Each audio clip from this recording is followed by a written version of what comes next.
long-standing agreement among Indigenous nations that speaks to how we share these lands and care for them together. The dish represents the land that we all depend on, and the spoon reminds us that we are all responsible for how we use and what we use the land for. At its heart, this covenant calls us to take only what we need, to ensure there is enough for others, and to care for the land so that it remains healthy and viable for future generations. This teaching invites us to think not in terms of ownership, but in terms of responsibility. It reflects a way of being grounded in respect, reciprocity, and relationship with one another and with the earth. The dish with one spoon also affirms that nations could share the land while maintaining their distinct identities and their sovereignty. It is both a practical agreement and a philosophical guide that continues to hold meaning today.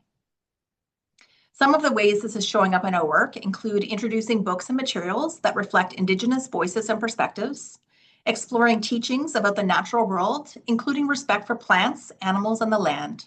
At Rising Oaks, we remain committed to continuing to listen, learn, and build relationships. This work will be reflected in our evolving equity and inclusion commitments and in how we support educators and children in understanding their connection to the land and to one another.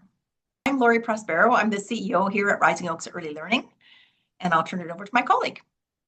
Thank you, Lori. I'm Jessica Ronzio, and I've had the immense privilege of serving as board chair for the past year. We are pleased to expand on the annual report as we highlight the organization's progress towards achievement of our strategic plan goals. Fundamental responsibilities of the board is to set the strategic direction for Rising Oaks Early Learning. This year, that work took on an added importance as we reflected on both our progress and the changing environment around us. In October, the board and senior leadership team came together for strategic think tank. Through that process, we refreshed and extended our strategic plan through 2028, ensuring it continues to guide Rising Oaks in a period of growth and system change. The infographic that still tells that story.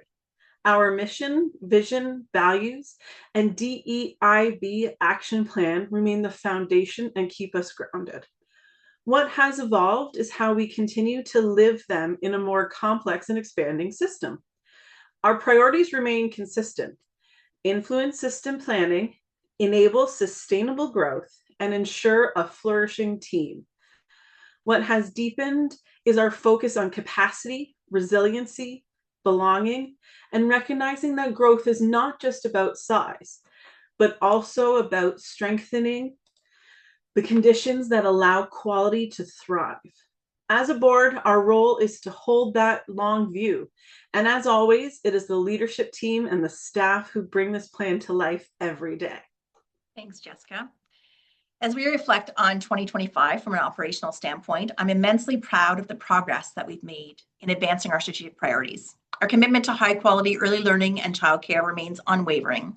And this year we've taken significant strides in influencing system planning, enabling sustainable growth within an expanding system, and to ensure a flourishing team. When we talk about influencing system planning, this is really about how we show up over time. And this year that's meant showing up consistently and in relationship.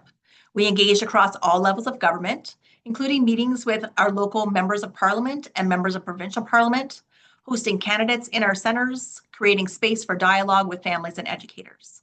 For example, we co-hosted a virtual town hall during both the provincial and federal election periods to discuss key topics for children, families, and educators. These created space for conversations around childcare and family issues and helped to ensure that those perspectives were part of the broader dialogue. Alongside that, we continue to engage through more formal channels, including pre-budget submissions, letters to ministers, and ongoing conversations with ministry staff on key issues such as the Canada-wide Early Learning and Childcare Agreement, funding, and system implementation. At times, our work became more focused. So in the fall, we participated in a coordinated effort from the board and the leadership team to advocate for the extension of the CWELC agreement, ensuring stability for families and operators as the current agreement approached expiry. We also saw the importance of responsiveness. So whether it was responding to government communications, participating in media interviews on local childcare challenges, or hosting site visits with elected officials, we continue to contribute in ways that were timely and relevant. What stands out to me is that it's not just one thing. It's a combination of advocacy, relationship building, and shared problem solving. And it reflects something that's really important about Rising Oaks Early Learning. We're not only grounded in our experience and in the voices of children, families, and the educators we serve, but we're helping to shape the system as we move forward. As part of our advocacy work, the leadership team are involved with many organizations that align with our values and government relations goals. This nonpartisan work is really about connection and relationships and keeping what's really important to children, families, and educators at the forefront. Rising Oaks Early Learning has prioritized responsible and strategic expansion. This year marked an important milestone with the opening of Rising Oaks Early Learning St. Patrick. Moments like this are exciting. They're visible, they're celebratory, and they also are the result of years of planning and partnership and careful decision-making. And with additional expansion projects underway, we are continuing to respond to growth opportunities in a thoughtful and intentional way. This reflects both the need in our community and the trust placed in Rising Oaks. Sustainable growth asks us to move forward and to stay grounded at the same time. And part of that sustainability is looking inward. So as part of our updated strategic plan, we're working to identify where we need to build additional capacity. And we're going to be developing a phase plan for how that capacity grows alongside the organization. So this might mean looking at positions to support facilities, finance, human resources, or communications. So it's part of the centralized administration team that really supports the supervisors and all of our center teams and helps us to move forward as we grow the organization. So at the center of all of this is our commitment to quality.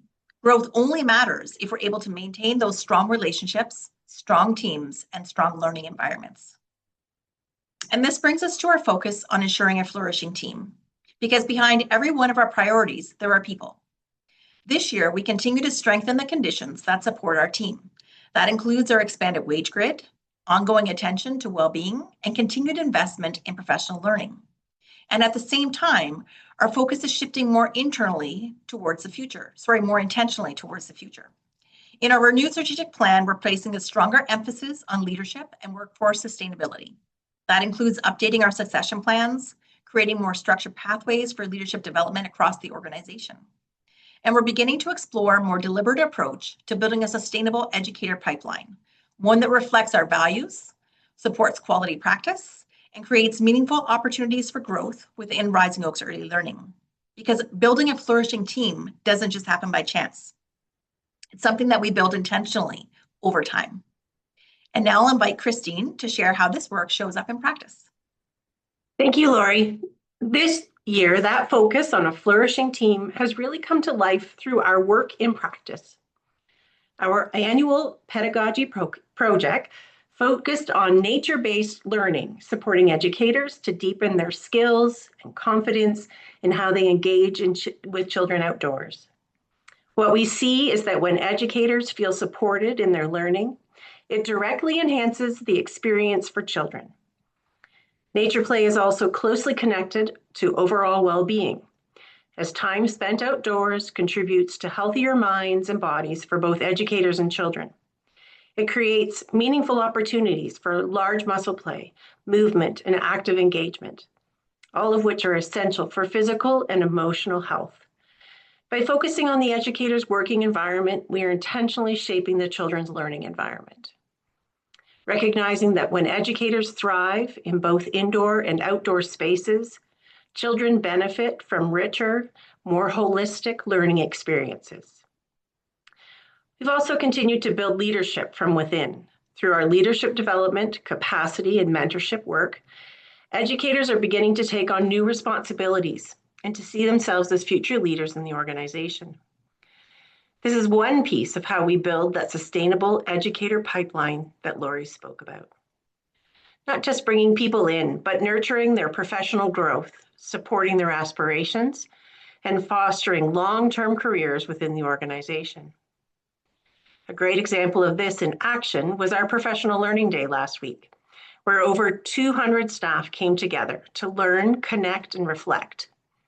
These sessions focused on curiosity, adaptability, well-being, universal design for learning, and practice strategies to work smarter, not harder, allowing more time for connection and building curiosity to create space for both educators and children to explore and grow.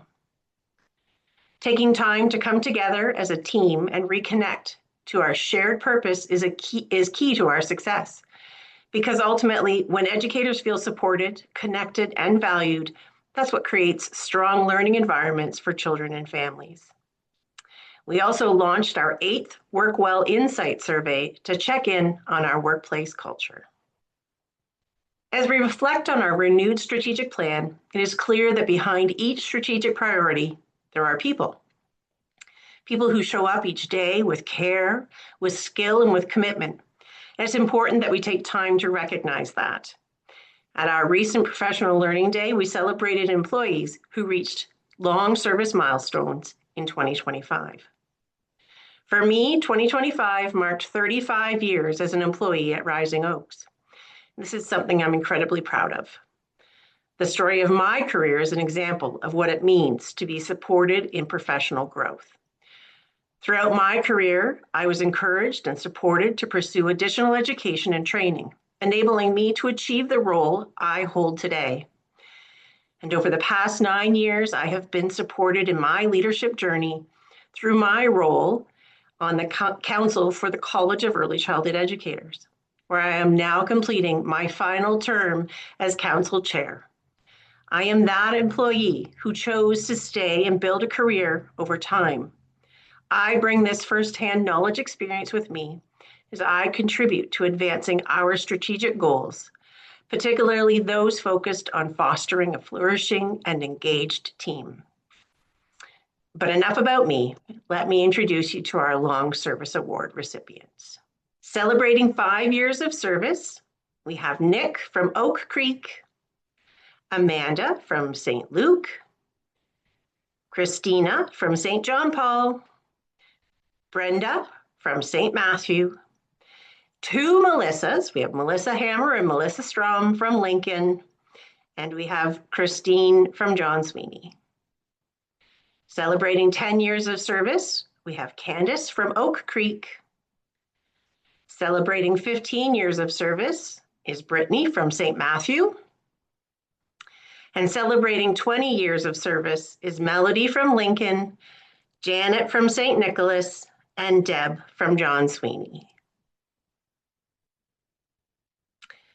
And then celebrating 25 years of service, we have Susan from St. Bridget. And celebrating 30 years are Patty from St. Matthew and Judy from St. Nicholas. And then there's me at 35 years of service. Congratulations to all of our Long Service Award recipients. Hello, everyone. Thank you very much for having me. It's a pleasure to be here. The audited financial statements for the period ending December 31st, 2025 were posted to our website on March 24th in accordance with the bylaws. A link was included in the notice of the AGM. As approved by the members of last year's AGM, the 2025 audit was performed by Hilborn LLP. Fiona, our auditor, is online with us tonight in case members have any questions for her directly. At this time, I'm pleased to provide an overview of the financial activity for Rising Oaks Early Learning for fiscal year 2025.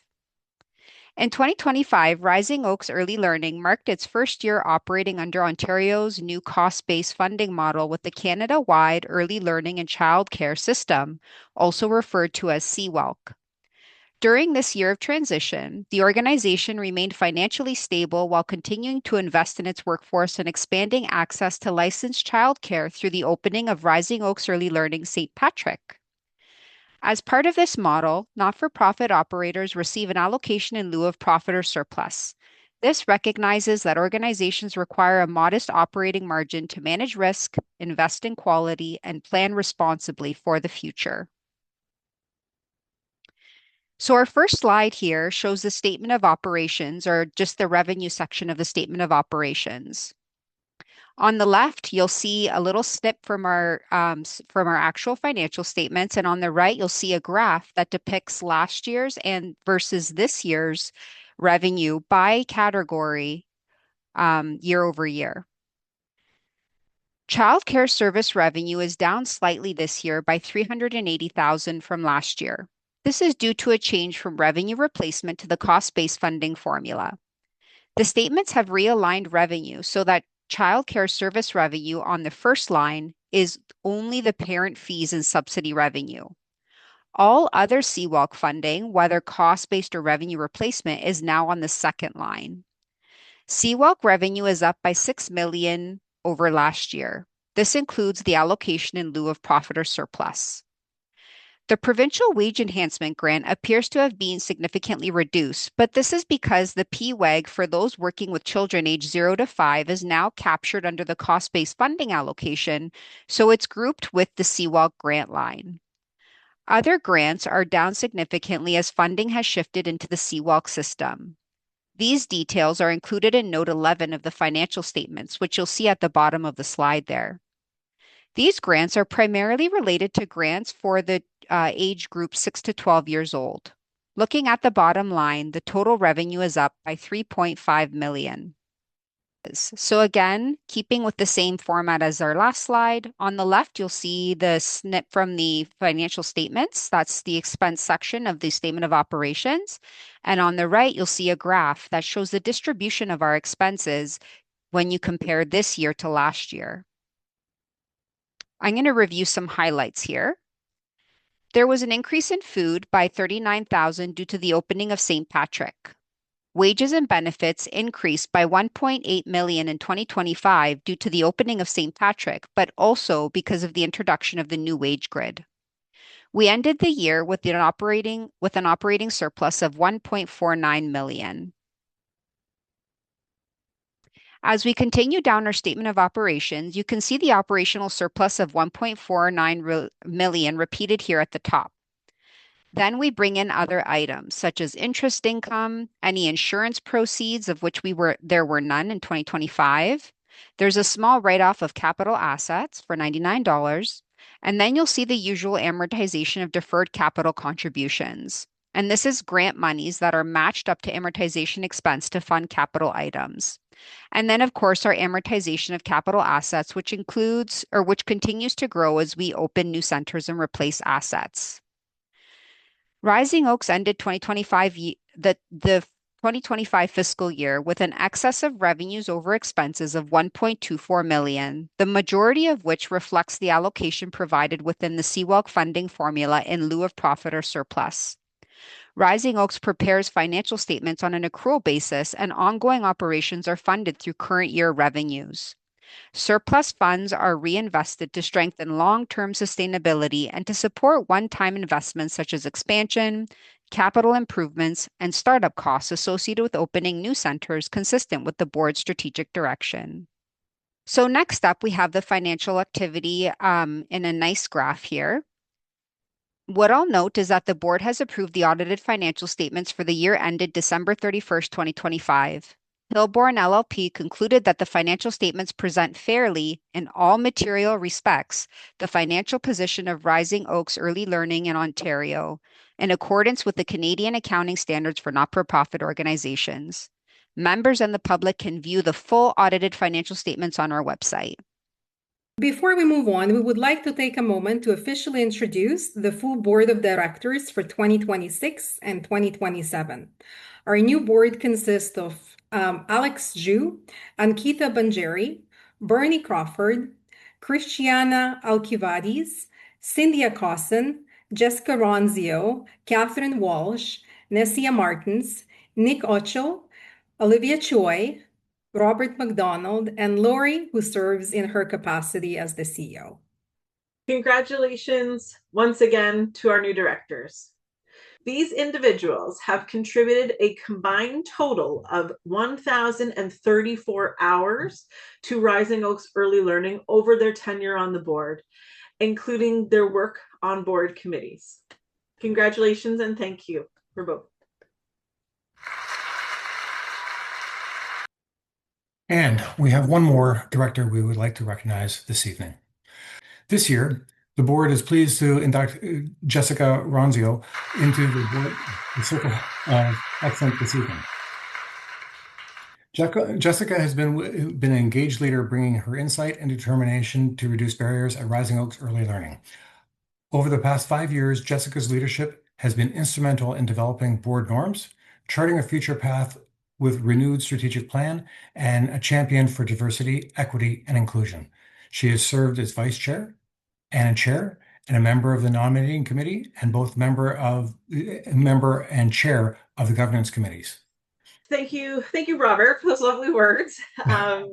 And thank you. I'm going to try to do the Zoom, hold them up so that everyone can see the lovely awards that I was given. And I'll just take, I know we're a little over time, but I just want to take a moment that leadership is a responsibility to community, a responsibility to each and every one of us. And I firmly believe, if you want change to happen in the world, you have to be that change. You have to live that change. And so I hope to inspire the future generations of the board in regards to the continued change as we continue to see change around us. So thank you again for allowing me to be your leader. It has been an honor. I am filled with pride, and to serve the board as well as the organization is something I will carry with me forever. Thank you, everyone. On behalf of the board of directors, members, families, thank you for your continued commitment to Rising Oaks Early Learning. We would like to thank each and every employee for your passion and your dedication in creating a world where every child is valued and given an opportunity to thrive so that they may reach their full potential. Thank you all for joining live tonight, or who may be viewing the video in days to come. There being no further business, this annual general meeting is adjourned.